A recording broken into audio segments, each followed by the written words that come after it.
तो इस खबर पर अधिक जानकारी देने के लिए ग्राउंड जीरो से हमारे संवाददाता आशुतोष शुक्ला जुड़ चुके हैं। आशुतोष जी, रामलीला की प्राण प्रतिष्ठा के बाद इस बार दीपोत्सव को भव्य और दिव्य बनाने के लिए प्रदेश सरकार बढ़ चढ़कर इसका आयोजन करी है, फिर चाहे वो 28 लाख दिए बिछाने का हो या फिर सरयू आरती, क्या कुछ अपडेट सामने आ रहा है?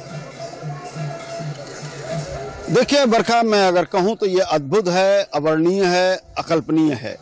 जिस तरीके से आज की अयोध्या सजी हुई है, ऐसा मैंने पहले कभी नहीं देखा। इसके पहले भी 7 संस्करणों में यहाँ पर दीपोत्सव का आयोजन योगी सरकार के रहते हो चुका है, लेकिन ये उत्साह, ये लोगों की श्रद्धा वो हमें दिखाई नहीं देती। मैं अपने कैमरामैन से कहूंगा कि वो दृश्य भी दिखाते रहें जो यहाँ पर अभी आप देख सकती हैं कि जो राम की पैड़ी है उसके किनारे किनारे कितना भव्य तरीके से लोग जो है इस पूरे कार्यक्रम में बरखा शामिल हो रहे हैं। तो निश्चित रूप से मैं कहूँ कि एक पौराणिक नगरी अयोध्या जो आशंकाओं और विवादों के तमाम सारे बादलों में घिरी रहती थी, रोज जो है इसको लेकर के कहीं न कहीं कुछ बातें हुआ थी, लेकिन न्यायालय के आदेश के बाद जब यहां पर भगवान श्री राम का मंदिर का निर्माण हुआ तो निश्चित रूप से प्राण प्रतिष्ठा के बाद जो है ऐसा लगता है कि संपूर्ण अयोध्या में जो एक उदासी रहती थी उसमें प्राण प्रतिष्ठा संपूर्ण अयोध्या में हो गई। आप हमारे रामघाट के पीछे ये जो दृश्य देख रही हैं, जो मंदिरों का दृश्य दिखाई दे रहा है, निश्चित रूप से ये सब वैभव का प्रतीक है उस पौराणिक नगरी का, अयोध्या का, जिसमें वैभव आज के पहले इतना कभी नहीं दिखाई देता था। 25 लाख दिए जलाए जाएंगे, उसके लिए तैयारियां पूरी हो चुकी हैं। दिए आप देख सकती हैं कि किस तरह से यहाँ पर बिछाए गए हैं। उसके लिए वॉलंटियर्स, स्कूल के बच्चे, अयोध्या के लोग लगातार लगे हुए हैं। प्रशासन भी लगा हुआ है अपनी व्यवस्थाओं को देने में। निश्चित रूप से बरखा, अगर मैं कहूँ तो ये एक अद्भुत संयोग है, अकल्पनीय है, अवर्णनीय है, फिर मैं कहूँगा।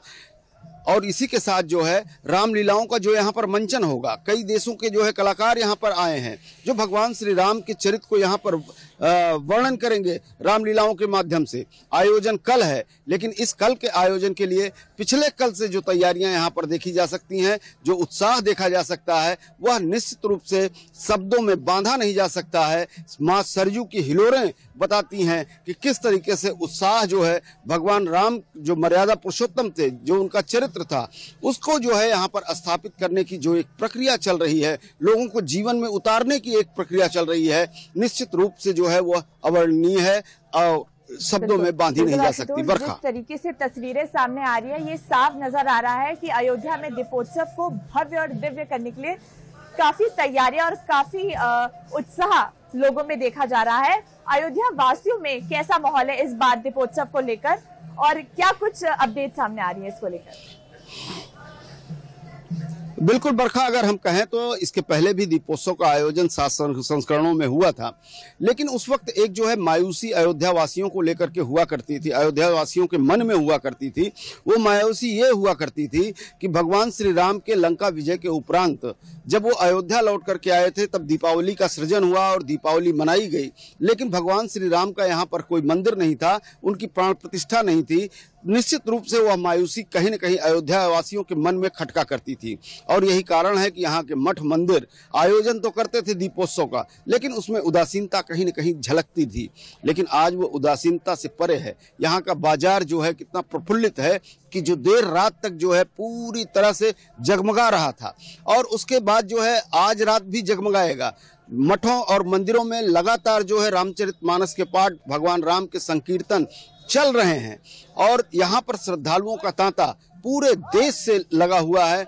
ऐसा लगता है कि यह अभी अगले वर्ष जनवरी में कुंभ का आयोजन प्रयाग में होने वाला है, लेकिन ये दीपोत्सव जो अयोध्या में हो रहा है, इसमें भी एक कुंभ ही दिखाई दे रहा है, जो कहीं न कहीं जो है इस बात का बोध कराता है कि भारत की जो अनेकता है उसमें एकता का एक प्रतिरूप है, जिसमें जातीय विषमता नहीं है, जिसमें माँ सरयू में सभी स्नान करते हैं, न कोई छोटा है न कोई बड़ा है। दैविक ताप से मुक्त होकर के अयोध्यावासी जो है और श्रद्धालु दोनों जो है आपस में यहाँ पर जो है भगवान राम के संकीर्तनों में, भगवान राम की श्रद्धा में डूबे हुए हैं। बरखा, से अयोध्या में दियों का भव्य रिकॉर्ड, विश्व रिकॉर्ड तैयार किए जा रहे हैं और तमाम जो तैयारियां की जा रही है, क्या लगता है अयोध्या हमेशा से ही अध्यात्म की दृष्टि से देशवासियों के लिए तो बहुत ही भव्य रहा है। क्या लगता है इस तरीके से जो वर्ल्ड रिकॉर्ड, जो विश्व रिकॉर्ड तैयार किए जा रहे हैं, पर्यटन की दृष्टि से इसको आप कैसे देखते हैं विश्व पटल पर?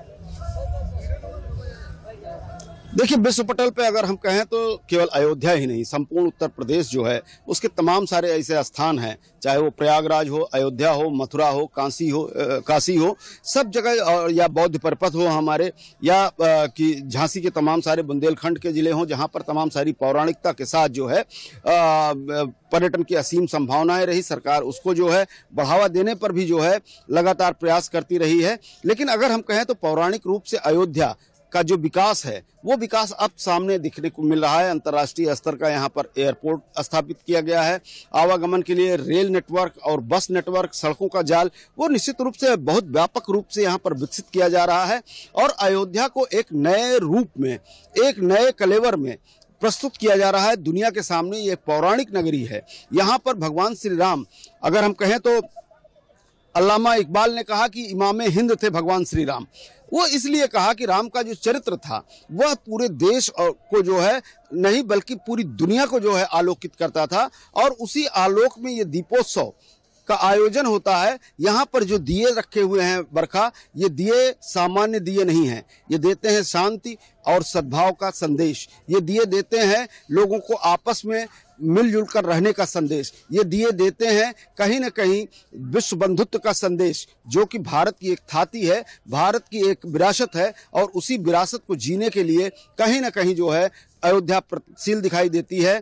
और इस प्रयत्न में जो है लगातार सरकार भी सहयोगी होती है, अयोध्यावासी सहयोगी होते हैं। और जो भगवान श्री राम के मानने वाले हैं, कहा भी गया है कि भगवान श्री राम ने यहाँ पर राम राज्य स्थापित किया और दैहिक दैविक भौतिक तापा राम राज नहीं काहुन व्यापा। निश्चित रूप से जो प्रजा है वो अभी सुखी हो और जो है लोग सुखी हो और एक राम राज्य की स्थापना हो सके, उसी दिशा में वो प्रयास दिखाई देता है। बरखा जी, आशुतोष जी, इन तमाम जानकारियों के लिए आपका बहुत बहुत धन्यवाद।